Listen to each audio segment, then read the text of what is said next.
Okay, so this video here is my first couple of days with the Mavic Mini.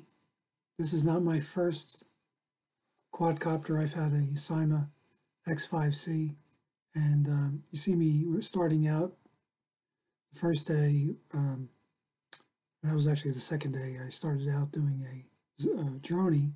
Now I'm flying in my neighborhood toward the northern end, and these are not the only videos I shot today, or these last 2 days.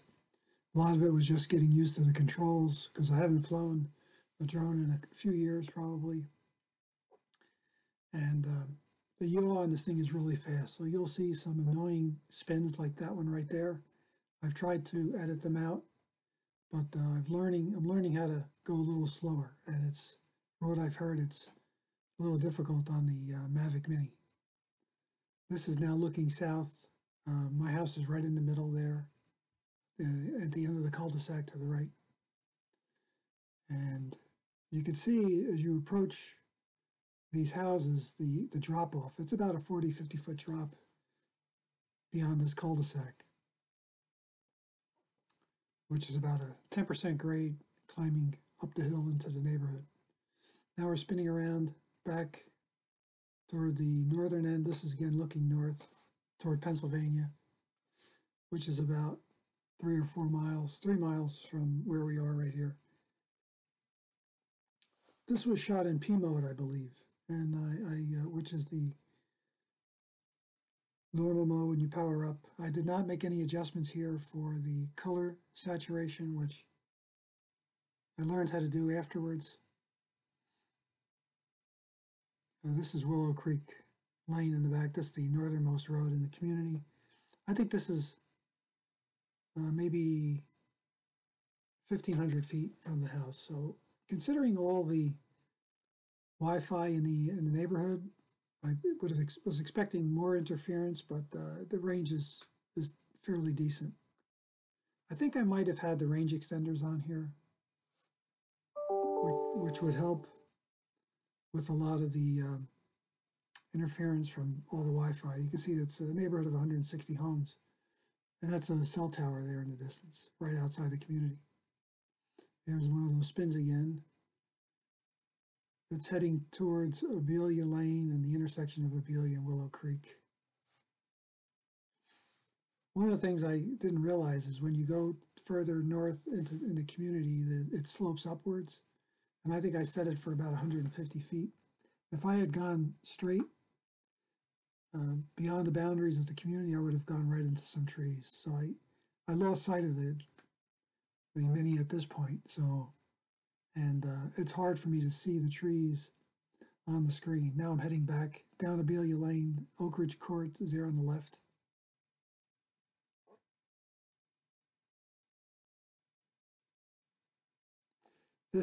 There wasn't a lot of wind today, and this thing behaves incredibly well.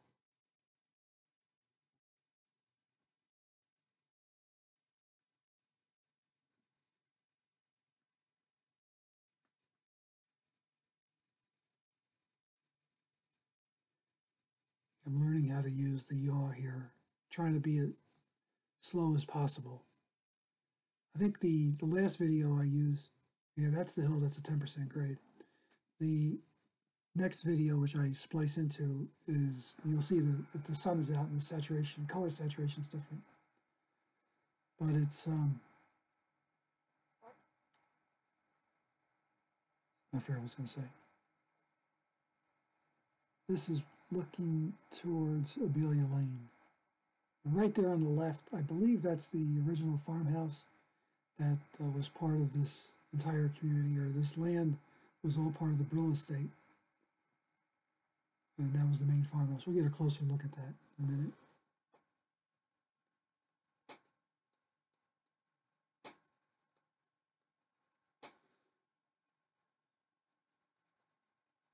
It's looking, I believe, west right now.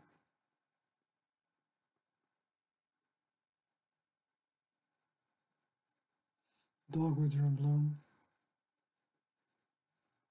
A lot of homes have solar panels, more than I've ever seen before, but you know, I usually don't look for them when you're walking around or riding around. The neighbor's pool across the street.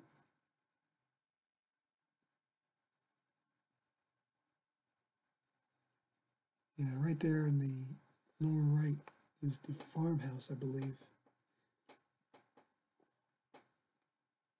The house at the end of the cul-de-sac next to ours is the caretaker's cottage for the estate. That's been expanded. It's got a mother-in-law suite in it now. You see, I'm fairly close to these trees, and I never lost sight. In this case, I never lost sight of the drone, so I kept it above the trees. But it was hard for me to judge how close I really was to them.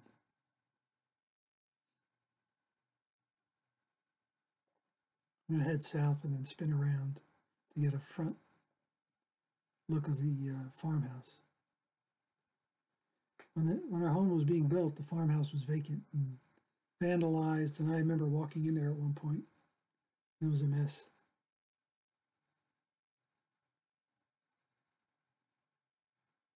I gotta go a little higher to make sure I'm out of these trees. I never flew for more than 15 minutes. I don't think I ever got below 50% on the battery. So the battery is actually will last, especially on a day like today, between 25 and 30 minutes. There's the original farmhouse.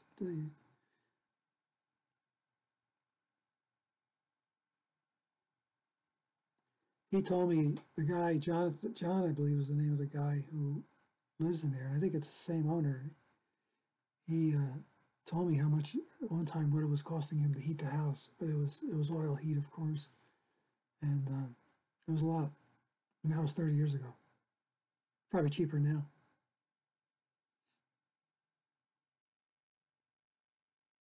So now pretty soon we're going to spin away.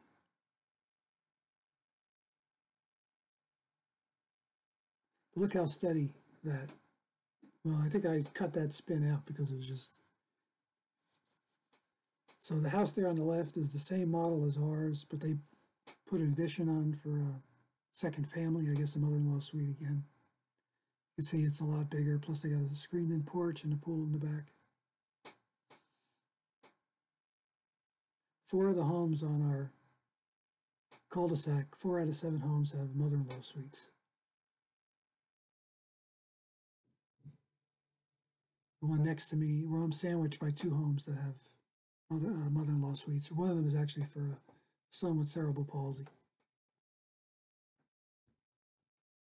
You can see me there in the driveway, right?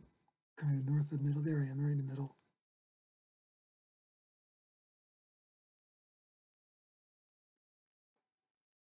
I'll be honest, I was very nervous flying this thing initially. This is a 30-year-old community, a lot of tall trees. I was concerned about getting it caught into a tree, and that's why I went up to about 150 feet. But probably should have gone to 200 feet. And one time, when I first started up, the compass heading in the bottom of the thing wasn't working. That's because I shut off the I put the phone in airplane mode, and my compass on my phone doesn't work when it's in airplane mode. So I had no idea where I was flying the drone, and I kind of lost all my bearings. I was up there, and I had to hit return to home, and it came back automatically to where it launched from. I had no idea. I was getting a little panicky. That was one of my first flights. Probably it may have been my first flight. The compass heading, which you can't see, of course, in this show, it's on my screen on the phone, but it shows you which way relative to the controller, it shows you which way the drone is pointing, which is incredibly helpful.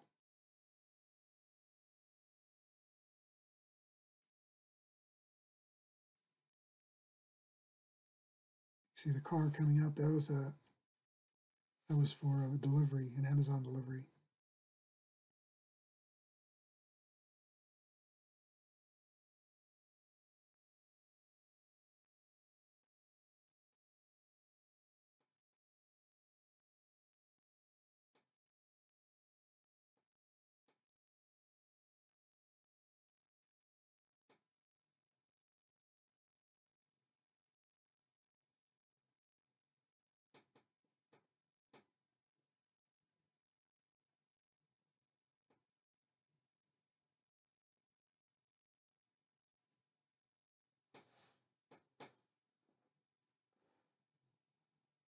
I think we're going to start heading north again.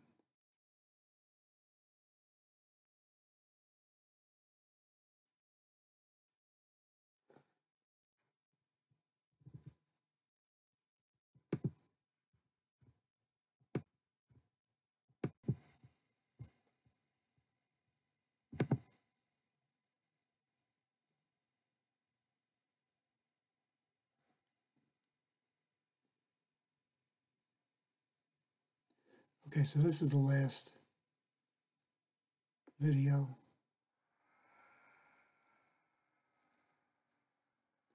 So this one is called a reveal shot. It takes a little bit of practice to get good videos with a drone. My first objective was to learn how to fly it. Now I can spend more time focusing on getting good shots. As you climb here, so you're going to go above the tree line, you'll see down the hill. Again, it's about a 40-50 foot drop. It's great for, there were no trees here when we first moved in, and the kids used to sled down this hill into the neighbor's property. Yeah, I should have fixed the aperture setting. Again, it'll take time to figure all this stuff out.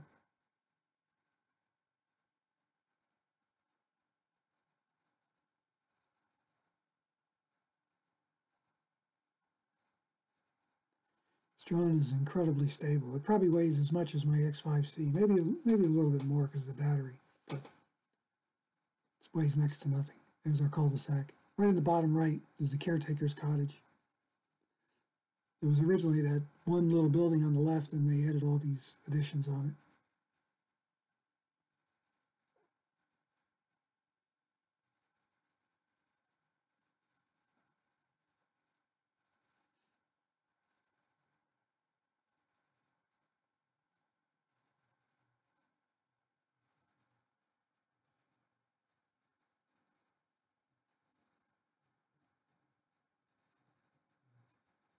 See here, I've learned to yaw a lot more slowly so people don't get motion sickness.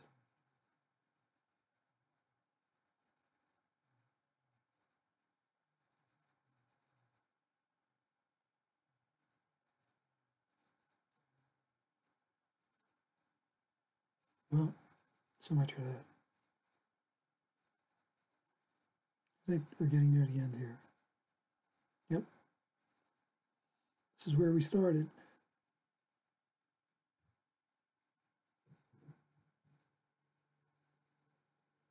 So thanks for listening and watching, and if you have any questions, put them in the comments below and I'll try to answer them as quickly as possible.